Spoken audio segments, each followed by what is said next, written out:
ശ്രീജിത്ത് പണിക്കർ ചേരുന്നുണ്ട്. ശ്രീജിത്ത്, എങ്ങനെയാണ് താങ്കളുടെ യാത്ര അയോധ്യയിലേക്ക് ഏത് രീതിയിൽ പോകുവാനാണ് ഉദ്ദേശിച്ചിരിക്കുന്നത്? എങ്ങനെയാണ് അതിൻ്റെ ഒരു അറേഞ്ച്മെന്റും കാര്യങ്ങളും? ഇപ്പോൾ താങ്കൾ എവിടെയാണുള്ളത്?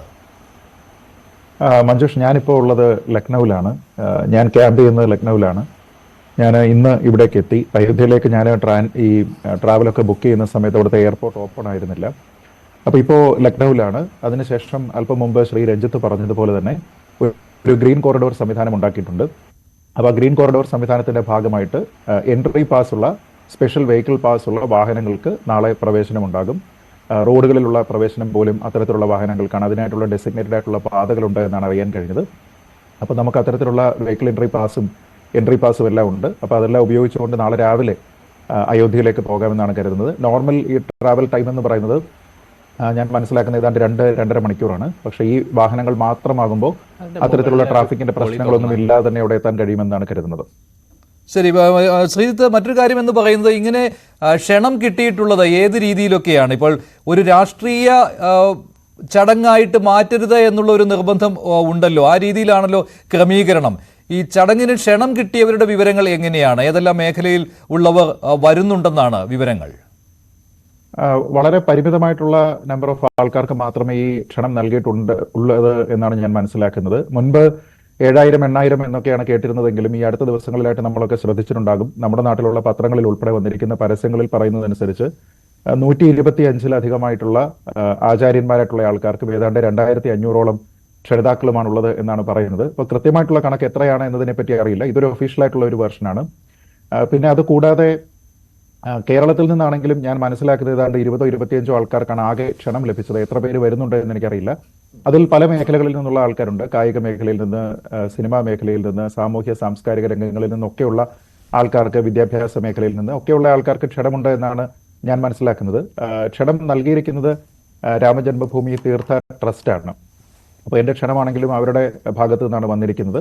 അപ്പോൾ അതിന് പിന്നീട് ഈ ഫിസിക്കൽ നമ്മുടെ ക്ലിയറൻസും മറ്റു കാര്യങ്ങളും ഒക്കെ കിട്ടുന്നതിന്റെ ഭാഗമായിട്ട്, ഈ സെക്യൂരിറ്റി ക്ലിയറൻസിന്റെ ഒക്കെ ഭാഗമായിട്ടുള്ള കുറേയധികം പ്രൊസീജിയർ ഉണ്ട്. അപ്പോൾ അതെല്ലാം കഴിഞ്ഞതിന് ശേഷമാണ് അതിനെ ഒരു കോഡ് നമ്പറൊക്കെ ഓരോ ക്ഷണിതാവിനും പ്രത്യേകമായിട്ട് അസൈൻ ചെയ്തതിന് ശേഷം ഈ ക്ഷണപത്രിക, ഫൈനൽ ക്ഷണപത്രിക എന്നത് വരുന്നത്. അപ്പോൾ ആ കോഡ് നമ്പർ വെച്ചിട്ടാണ് നമ്മുടെ ഈ സ്ഥലങ്ങളിലുള്ള ട്രാവൽ ആണെങ്കിലും വെഹിക്കിൾ പാസ് ആണെങ്കിലും അക്കോമഡേഷൻ പോലും അവിടെ തരപ്പെടുത്തുന്ന ആ രീതിയിലാണ്. ഇപ്പോൾ അയോധ്യയിൽ താമസിക്കുന്ന ആൾക്കാരുണ്ട്, ലക്നൌവിൽ താമസിക്കുന്ന ആൾക്കാരുണ്ട്. ഈ സ്ഥലങ്ങളിലെല്ലാം തന്നെ ഈ ഒരു പരിപാടിക്ക് വേണ്ടിയിട്ട് അല്ലെങ്കിൽ ഈ ക്ഷണിക്കപ്പെട്ടിരിക്കുന്ന ആൾക്കാർക്ക് വേണ്ടിയിട്ട് കൂടുതലായിട്ടും ഈ ഹോട്ടൽ സംവിധാനങ്ങളെല്ലാം തന്നെ റിസർവ് ചെയ്ത് വെച്ചിരിക്കുകയാണ്. അപ്പോൾ നമ്മളിവിടെ ഒരു റൂം ബുക്കിംഗ് അതിന് ചെക്ക് ചെയ്യുന്ന സമയത്ത് പോലും അവർ ആദ്യം ചോദിക്കുന്നത് നമ്മളുടെ ഈ കോഡ് നമ്പറാണ്. അപ്പോൾ ആ രീതിയിലത്തേക്കുള്ള ഒരു ക്രമീകരണമാണ് ഇവിടെ ഉള്ളത്. അപ്പോൾ എല്ലാ മേഖലകളിൽ നിന്നുള്ള ആൾക്കാർക്കുണ്ട്. എനിക്ക് ക്ഷണം കിട്ടിയത് കഴിഞ്ഞ ഡിസംബർ ഏതാണ്ട് 2-3 ആഴ്ചയാണ് കിട്ടിയിരിക്കുന്നത്. അപ്പോൾ ആ സമയത്തൊന്നും തന്നെ ഈ പറഞ്ഞതുപോലെ അയോധ്യ എയർപോർട്ട് സജ്ജമായിരുന്നില്ല. അത് എനിക്ക് തോന്നുന്നു ജനുവരി 10 മറ്റോ വന്നത്. അപ്പോൾ അതുകൊണ്ട് എനിക്ക് ലക്നൌവിലേക്കുള്ള ഒരു ട്രാവലാണ് എടുക്കേണ്ടി വന്നത്. പക്ഷേ നേരത്തെ ശ്രീ രഞ്ജിത്ത് പറഞ്ഞതുപോലെ തന്നെ അയോധ്യയിലെ ഫെസിലിറ്റികളെല്ലാം തന്നെ വരുന്നതേ ഉള്ളൂ. ഇവിടെ ഹോട്ടൽ സംവിധാനമാണെങ്കിലും നമുക്ക് സുഖമായി താമസിക്കാനുള്ള കാര്യങ്ങളും എല്ലാം തന്നെ അവിടെ റെഡിയായി വരുന്നതേ ഉള്ളൂ. കൂടുതൽ കംഫർട്ട് ഉള്ളത് ഒരു പക്ഷേ ലക്നൌവിലായിരിക്കും. അതുകൊണ്ട് ആ ഓപ്ഷൻ തന്നെയാണ് ഞാൻ എടുത്തിരിക്കുന്നത്. ശ്രീതി, ഗ്രീൻ കോറിഡോറിലൂടെ എവിടെ വരെ സഞ്ചരിക്കാം എന്നാണ് ഇപ്പോഴത്തെ താങ്കൾക്ക് കിട്ടിയിരിക്കുന്ന നിർദ്ദേശം? ഇപ്പോൾ പ്രധാനമന്ത്രി വരുന്ന ചടങ്ങാണല്ലോ, അതുകൊണ്ട് തന്നെ നിയന്ത്രണങ്ങൾ കടുത്തതായിരിക്കും. ഏത് സമയത്ത് എവിടെ വരെ സഞ്ചരിക്കാം? ഈ രാമക്ഷേത്രത്തിലെ ഉൾവശത്തെ ദൃശ്യങ്ങൾ ഇപ്പോൾ ആദ്യമായിട്ട് പുറത്തു വന്നിട്ടുണ്ട്. അതിന്റെ ഫോട്ടോസ് പുറത്തു വന്നിട്ടുണ്ട്. എങ്ങനെയാണ് രാമക്ഷേത്രത്തിന്റെ ഉൾഭാഗം എന്നുള്ളത് ആദ്യമായിട്ടാണ് ഇത്തരം ദൃശ്യങ്ങൾ പുറത്തു വരുന്നത്. ഇപ്പോൾ ഏത് രീതിയിലാണ് ആ യാത്രാ ക്രമീകരണം ഒന്നുകൂടി പറയാമോ വ്യക്തമായി? ഞാൻ നേരത്തെ പറഞ്ഞതുപോലെ ഞാൻ താമസിക്കുന്നത് ഇവിടെ ലക്നൌവിലാണ്. അപ്പൊ ലക്നൌവിൽ നിന്ന് അയോധ്യയിലേക്കാണ് എനിക്ക് യാത്ര ചെയ്യേണ്ടത്. അത് ഏതാണ്ട് 130-140 കിലോമീറ്റർ മറ്റോ ആണ് യാത്ര. അത് അത്ര ദൂരമാണുള്ളത്. അതിന് സാധാരണഗതിയിൽ ഏതാണ്ട് 2.5 മണിക്കൂറാണ് റഫ്ലി എടുക്കുക.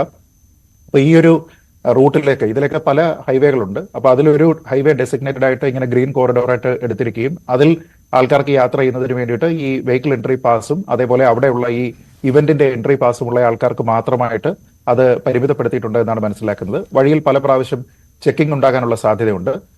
ഏതാണ്ട് 8 മണി സമയത്തോടെയാണ് അവിടേക്ക് പ്രവേശനം എന്ന് പറയുന്നത്. അപ്പൊ അത് കണക്കാക്കി നമ്മൾ ഇവിടെ നിന്ന് ഇറങ്ങേണ്ടതാണ്. അവിടെ 8 മണി 9 മണി അതിനകത്ത് ആൾക്കാർ, ഈ ക്ഷണിക്കപ്പെട്ട അതിഥികൾ എല്ലാവരും തന്നെ അവിടെ എൻ്റർ ചെയ്യണം എന്നാണ് പറഞ്ഞിരിക്കുന്നത്. അപ്പൊ അതിൽ ഓരോരുത്തർക്കും എനിക്ക് തോന്നുന്നു മെയിൻ എൻട്രൻസ് ആണോ മറ്റ് എൻട്രൻസ് ആണോ തുടങ്ങിയ കാര്യങ്ങളെല്ലാം തന്നെ ഈ ക്ഷണപത്രികയിലാണ് ഉൾപ്പെടുത്തിയിരിക്കുന്നത്. ശരി, ശ്രീ പണിക്കർ ഇപ്പോൾ ലക്നൌവിലാണുള്ളത്. നാളത്തെ പ്രാൺ പ്രതിഷ്ഠ ചടങ്ങിൽ ഔദ്യോഗികമായിട്ട് അദ്ദേഹത്തിന് ക്ഷണം കിട്ടിയതിനനുസരിച്ചാണ് അദ്ദേഹം ലക്നൌവിൽ എത്തിയിരിക്കുന്നത്. നാളെ അദ്ദേഹം അയോധ്യയിലേക്ക് പോകും. നമുക്ക് ചർച്ചയിലേക്ക് വരാം. ശ്രീ